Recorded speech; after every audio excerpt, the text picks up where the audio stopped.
So let's take a few minutes to talk about the impact of AI in our world. Unfortunately, I often hear how people are afraid or fearful of AI and what the future holds for AI. So I'm going to spend a few minutes with you going through about 5 slides that kind of illustrate some points about AI that you may not have known before. So stay tuned. Hopefully this will be informative for you.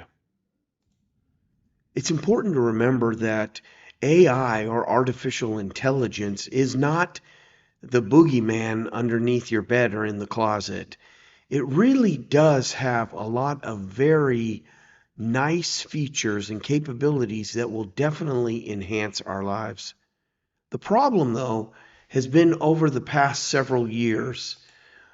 The problem is the way we deal with information as individuals, the way we use social media platforms, the way we so easily give of our personal information and data to others online or even in person. We are showered by this cloud of information, much of it which is very personal information about us. Remember that the AI is only collecting data that already exists. It's not making up new stuff. Now, it may take information that it has and come to different conclusions about information, but it's not making up stuff. The risk and ownership and accountability for our use of AI and the future of AI is founded in our ability to protect our personal data. So, what are some things that we need to do to protect our personal data?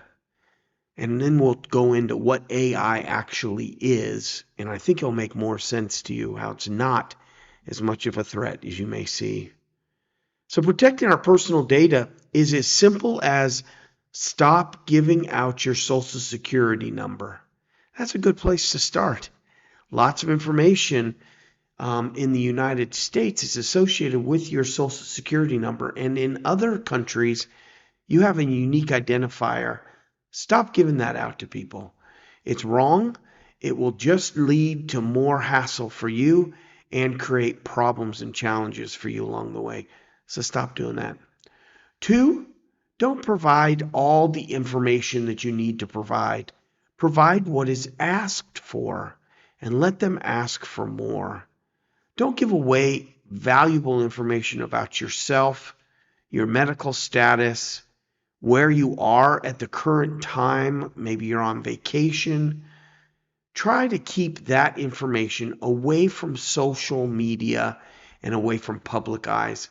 Keep that information close. Share it only with those that you trust. And be careful of how you allow that information to ooze out onto the internet. For me and my family, when we go on trips, our posting of information is always after the trip has been concluded. We don't want people to know when we're away from our homes. And trust me, people monitor these things. So be careful. Those are just a few tips. Let's go and continue our discussion around AI. So AI is a lot like the brain. So pictured here is a brain.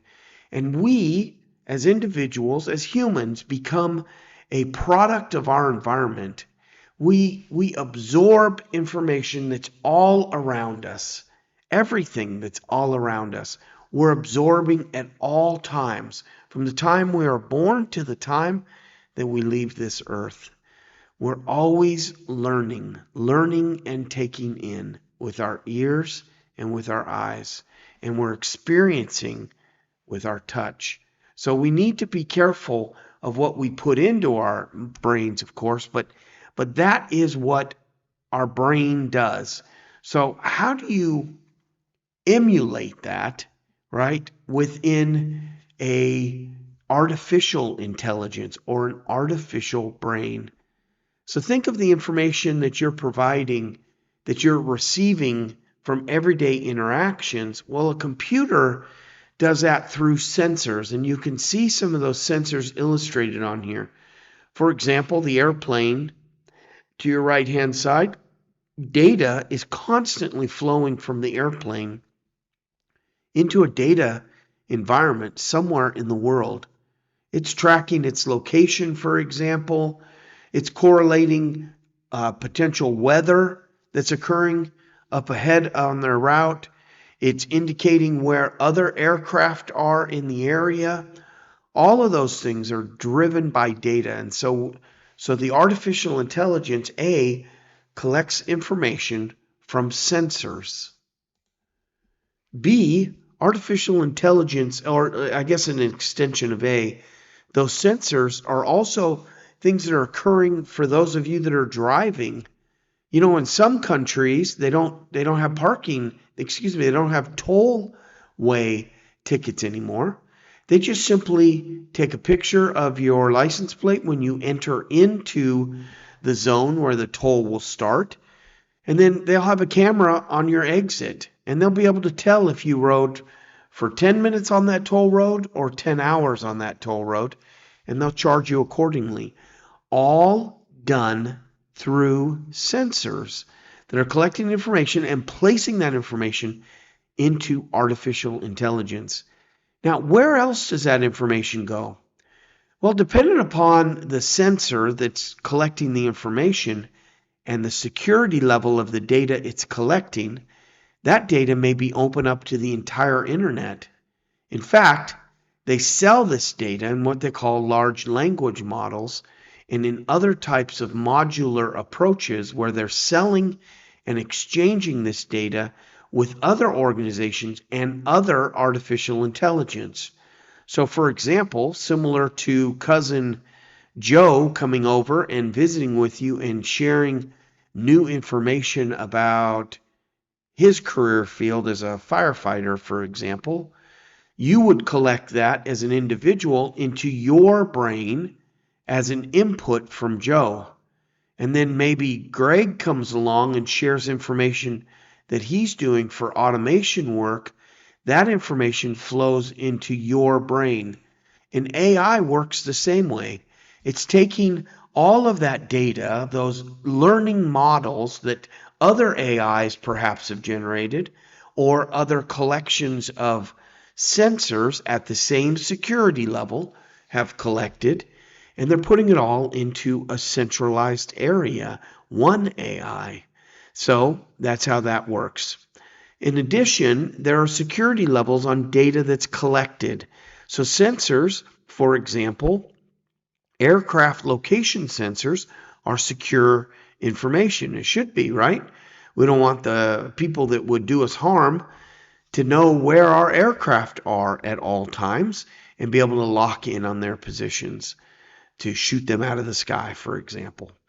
So we want to make sure that our data stays secure at different levels. And so military organizations throughout the globe secure their data differently dependent upon the type of sensors and information that's being collected.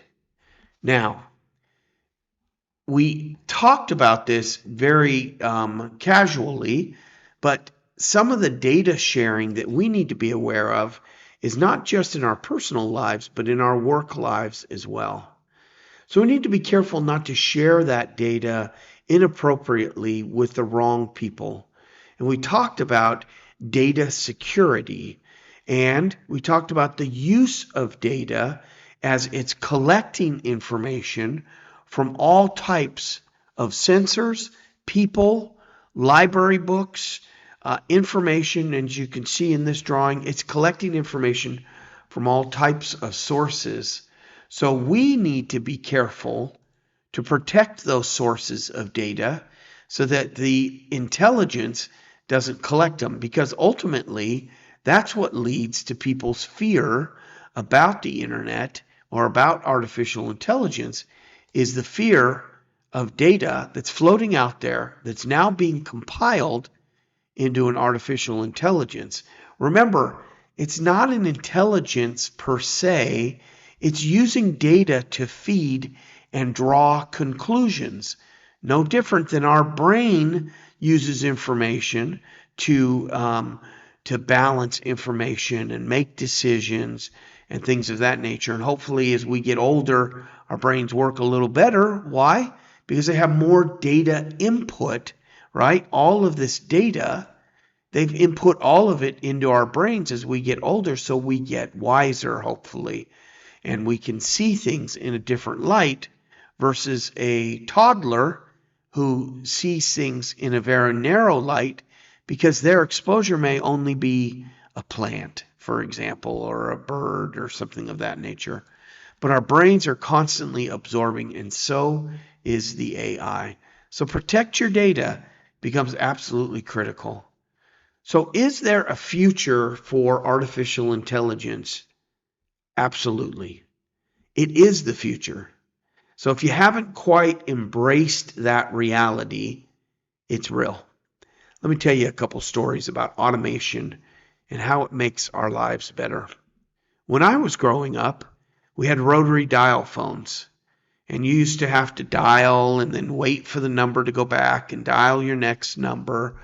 Of course, now we just tell a voice assistant on our cell phone to dial a number or select it in our vehicle as we're driving, and it works. Now, for several generations, right, these current generations, they've never known anything different. So automation has made life a lot easier. Before my time, before they developed the vehicle, it took a long time to get across the state or to go to another state. We're talking months to get across big, large land masses. Today we fly, take a train, or drive a car, and we can instantly, it just takes hours to go across long distances. Artificial intelligence enhances our lives. A great example is a flood zone in South Carolina that uses sensors from artificial intelligence that sense when water levels increase on the shoreline.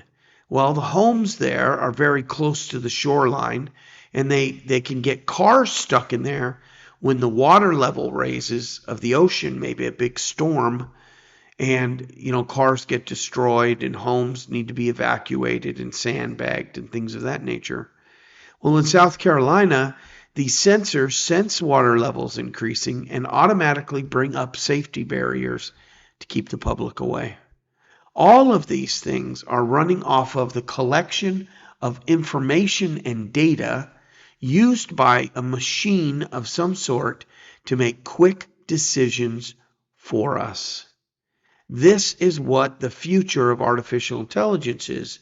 Now, I'm not suggesting that artificial intelligence should go unchecked and that we should just, attack another country or have a military action, not just our country, but any country against another country based solely upon a computer telling us to do something.